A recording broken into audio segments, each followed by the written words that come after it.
Black man loses his job after saving the life of an injured millionaire. The next day, 2 helicopters went to his house. You're fired, Dr. Marcus, and please leave your coat and badge on the table now.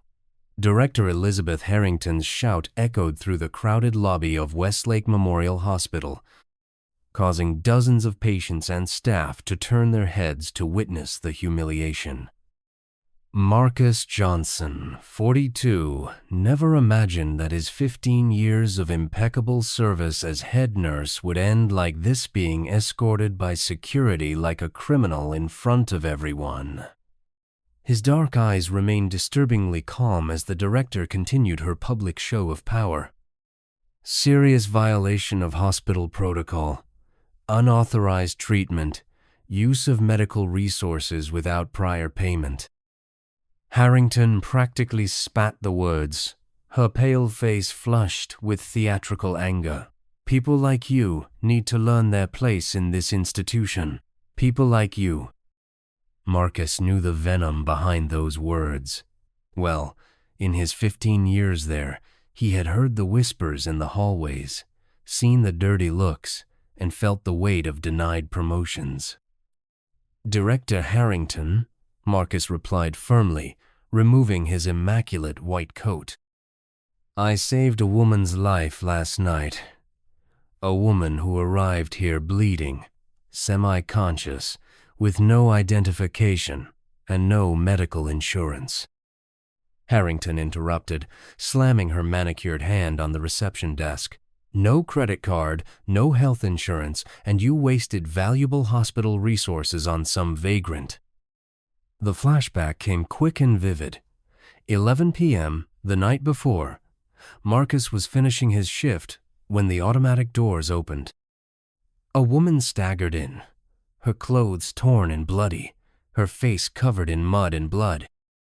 She collapsed on the floor before anyone could react. "Please help," were her only words before she lost consciousness. The night receptionist, Richard, a man with perfectly styled hair more interested in his social media than in the patients, didn't even get up. No insurance, no treatment. Those are the rules. Marcus didn't hesitate. While everyone watched in shock, he ran to the fallen woman. Weak pulse, irregular breathing, possible head trauma. Years of experience screamed that every second counted. Call Dr. Washington, prepare emergency room 3, Marcus ordered, already starting first aid. But Dr. Marcus, the rules. Richard began to protest. To hell with the rules. This woman is dying. Back in the present, Marcus handed his badge to the desk security guard, Sophia, a white woman who always greeted him with respect. She looked away in embarrassment as she escorted him out. You'll regret this, Harrington, Marcus said calmly. One day you'll understand that I saved more than a life yesterday. The director laughed, a high, unpleasant sound. The only thing you saved was some homeless vagrant. Now get out of here before I call the police. As Marcus walked through the revolving doors for the last time, he noticed something peculiar. The homeless woman who always stood on the corner of the hospital, the one all the employees had known for years, was not in her usual spot. Even stranger, there was a woman in an expensive suit standing exactly where the homeless woman used to stand, talking quietly on a high-end cell phone. What no one in that hospital could have imagined was that the homeless woman Marcus had saved was wearing a $450,000 Audemars Piguet watch on her wrist, hidden under the mud and blood. At that very moment, while Marcus was being publicly humiliated, an unprecedented mobilization was already underway. The morning sun burned mercilessly when Marcus arrived home, still processing the violence of the humiliation he had just suffered. The modest Oakwood neighborhood contrasted brutally with the upscale area where Westlake Memorial Hospital was located. But it was there, sitting in his simple kitchen, that Marcus made a decision that would change the course of this story. 5 missed calls from an unknown number flashed on his cell phone. When he finally answered the sixth, a professional and urgent voice surprised him. Dr. Marcus Johnson, this is Alexandra Chen, corporate lawyer for Chen Global Partners. We need to talk urgently about the patient you treated last night. Corporate lawyer? Marcus felt a chill run down his spine. If this is about a lawsuit, I was just doing my job. On the contrary, Dr. Johnson. The woman you saved, well, let's just say that your actions have consequences that go far beyond what you can imagine. Can we meet in an hour? The downtown coffee shop was bustling with hurried executives when Marcus entered, still wearing his hospital uniform, now without his lab coat. Chen, an impeccably dressed Asian woman, waved discreetly from a table in the back. The woman you saved, she began, pushing a tablet toward him, is Victoria Blackwood, CEO of Blackwood Healthcare Systems, one of America's largest healthcare corporations. Marcus nearly dropped his coffee on the screen. A professional photo showed the same face he had cleaned of blood and mud the night before, but she was dressed in designer clothes, not like someone living on the streets. Yes, Victoria has this peculiar habit of going undercover as a homeless person to evaluate healthcare facilities without bias. Yesterday, she was attacked during her evaluation.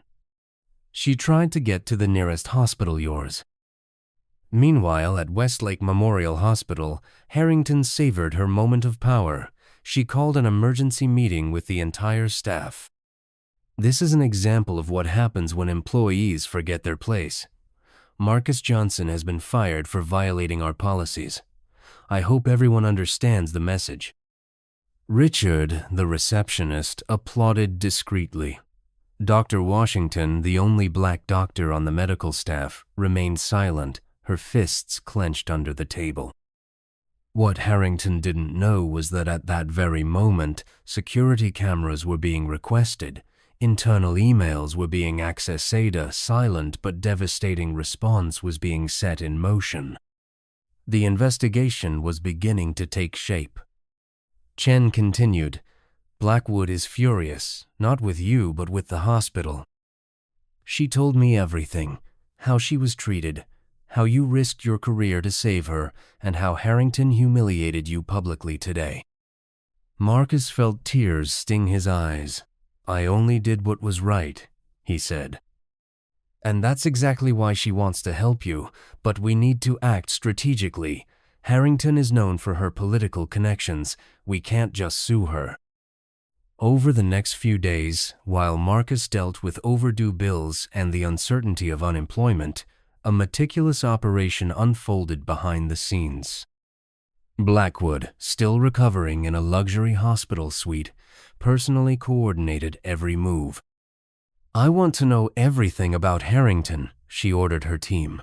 Every patient turned away, every case of discrimination, every penny embezzled, and I want proof. The investigation revealed a disturbing pattern. Over the past 5 years, 92% of Black and Latino patients without premium insurance had been turned away at Westlake Memorial. Curiously, substantial donations were made to the political campaign of the governor, Harrington's brother-in-law, shortly after each budget reorganization. Meanwhile, Marcus received cruel messages from former colleagues. Richard posted on Twitter, "Some people need to learn that rules are there for a reason. Justice served." The post had 83 likes, most from the hospital administration, but there was dissent. Security guard Sophia sent a private message. Dr. Marcus, I have something you need to see. Camera recordings. Harrington doesn't know the system records audio as well. On the recording, Harrington's voice was clear.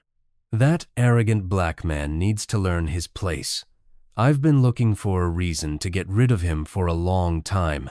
He saved a vagrant. Perfect. The net was closing in, but Harrington remained confident. At a charity dinner, she toasted investors. Westlake Memorial has never been better. We've eliminated the problem elements. Our profit margin is up 22% this month.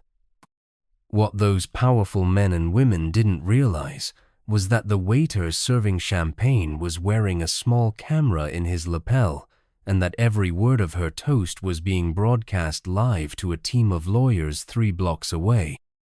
What seemed like a humiliating defeat was about to become the greatest lesson that Westlake Memorial Hospital and the entire elitist healthcare system it represented would ever learn. Because when you underestimate people like Marcus Johnson, when you think money and connections are more powerful than justice and compassion, the universe has very creative ways of collecting that debt. Elizabeth Harrington's downfall began, ironically, at her own gala. The ballroom of the Grand Meridian Hotel sparkled with crystal and champagne, celebrating the Director of the Year for the 5th consecutive year. Harrington circulated among sponsors and politicians, toasting the success of Westlake Memorial Hospital. "Ladies and gentlemen," she raised her glass, "Westlake Memorial Hospital has pose. Profits this quarter. We have proven that quality medicine and profitability can go hand in hand." It was at that moment that the giant screens in the hall, programmed to show an institutional video, were hacked. The image of Harrington smiling gave way to recordings from the hospital security cameras. "That arrogant black man needs to learn his place. I've been looking for a reason to get rid of him for a long time." The hall fell silent. Harrington stared at the screens, her face turning white and then red in seconds. "We rejected 412 Black and Latino patients this quarter. Excellent work, Richard. Every penny saved is a bonus for us." The video cut to falsified medical records, spreadsheets showing systematic embezzlement, compromising emails. But the final blow was the voice of a woman everyone recognized immediately. "My name is Victoria Blackwood," the recorded voice echoed through the hall. "On the 15th of this month, I was refused admission to Westlake Memorial Hospital after suffering a serious attack. Without the courage of Dr. Marcus Johnson, who risked his career to save me, I would be dead." Harrington tried to run for the exits but found federal agents blocking all the doors.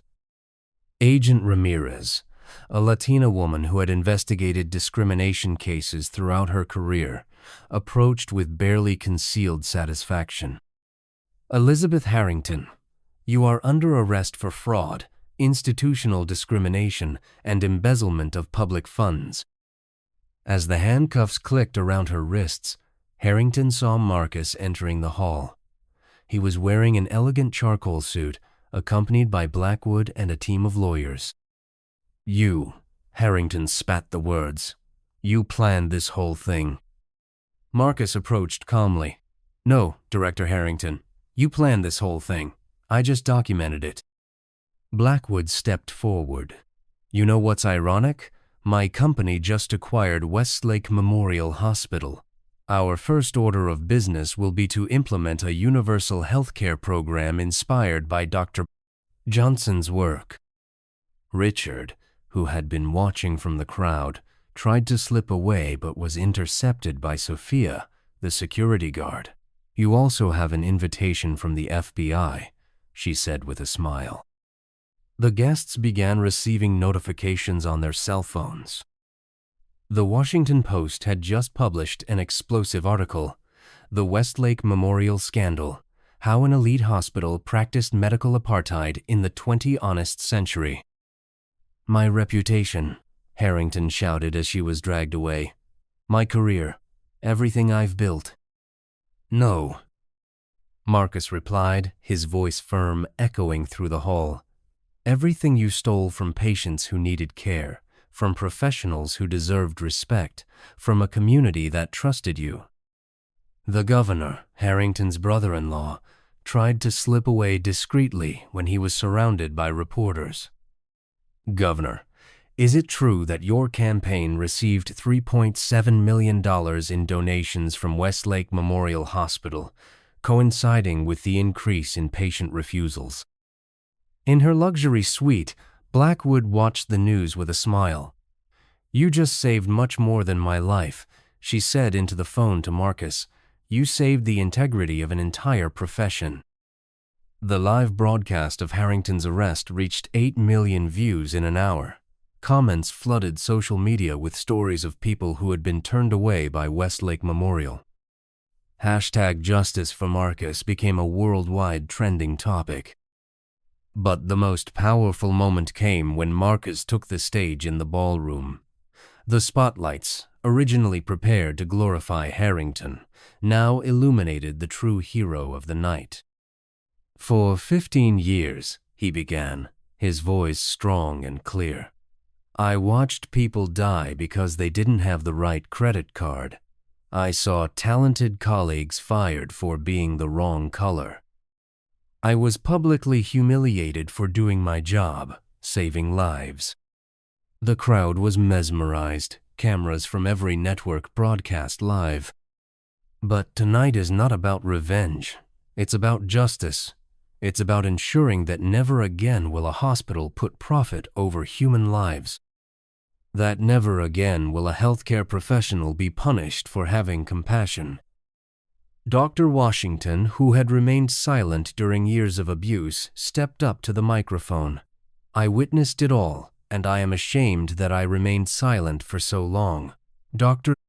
Johnson, you are the doctor we should all strive to be." As Harrington was placed in the police car, she had one last look at the hall. Marcus was surrounded by colleagues, patients, and community members, all applauding on their feet. The empire she had built on discrimination and greed was crumbling spectacularly, broadcast to the entire world.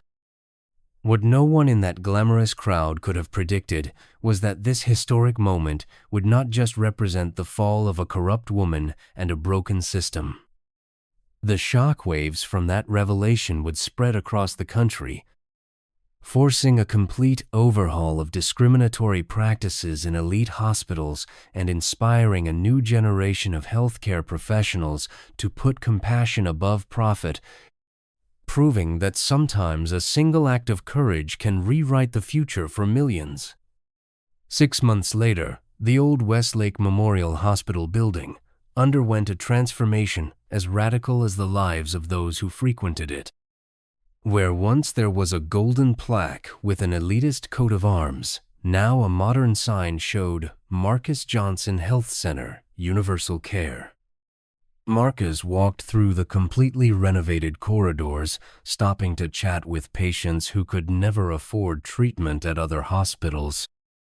His new position as medical director came with a 7-figure salary, but the real pay was in the grateful eyes of the people who were finally receiving dignified care. Sophia approached, now head of security with triple her previous salary. "The waiting list for appointments is already over 1,500 people. It seems that news of our free care program has spread quickly." Marcus smiled. "Great. That's exactly what we want." At the front desk, where Richard once rejected patients with cruel glee, now worked Jamal Torres, a bilingual nurse who had been fired from Westlake Memorial for not fitting in. Treated every person with the same respect, regardless of their appearance or bank account. Dr. Washington, promoted to chief of the emergency department, approached with a tablet. "Marcus, we just received another anonymous donation, 8 million this time." The anonymous donors were actually former sponsors of Westlake Memorial Hospital, desperate to clean up their images after the scandal. Blackwood had ensured that every penny was traceable and public. Meanwhile, in a federal cell 400 kilometers away, Elizabeth Harrington was discovering the true meaning of humiliation. Sentenced to 18 years for fraud, discrimination, and embezzlement, she was now cleaning toilets in prison, ironically, the only job available to someone with no connections in the prison system. Harrington looked up as a guard announced, "Visitors for you." Hopeful for any contact with the outside world, Harrington rushed to the visiting room. Her heart sank when she saw who was there. Sophia, her former security guard, impeccably dressed. "I came to give you this in person," Sophia said, sliding an envelope across the table. "It's the invitation to the hospital renaming ceremony," Dr. Johnson insisted. Inside was a photo of the new hospital and a Washington Post article. "Former discriminated nurse transforms elite hospital into national model of universal health care." Harrington's husband had filed for divorce in the first week after her arrest.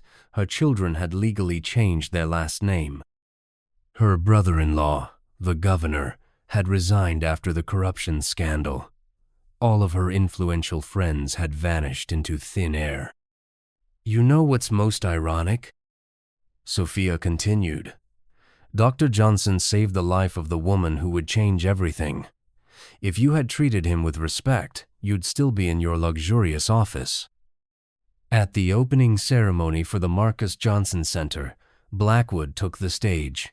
"A year ago, this man saved my life without knowing who I was, without caring about my status or bank account. Today, thanks to him, thousands of lives will be saved every year." The auditorium erupted in applause. Marcus, wearing an elegant doctor's uniform designed especially for him, took the stage under spotlights that had once illuminated Harrington's arrogance. "When I was fired," he began, his voice echoing through the crowded hall, "I thought it was the end. But I discovered that sometimes the universe needs to take us out of the wrong place to put us exactly where we should be."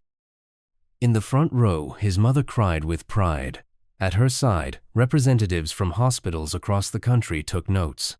The Marcus Johnson model was already being studied for national implementation. "The real revolution in healthcare," Marcus continued, "doesn't happen in executive boardrooms.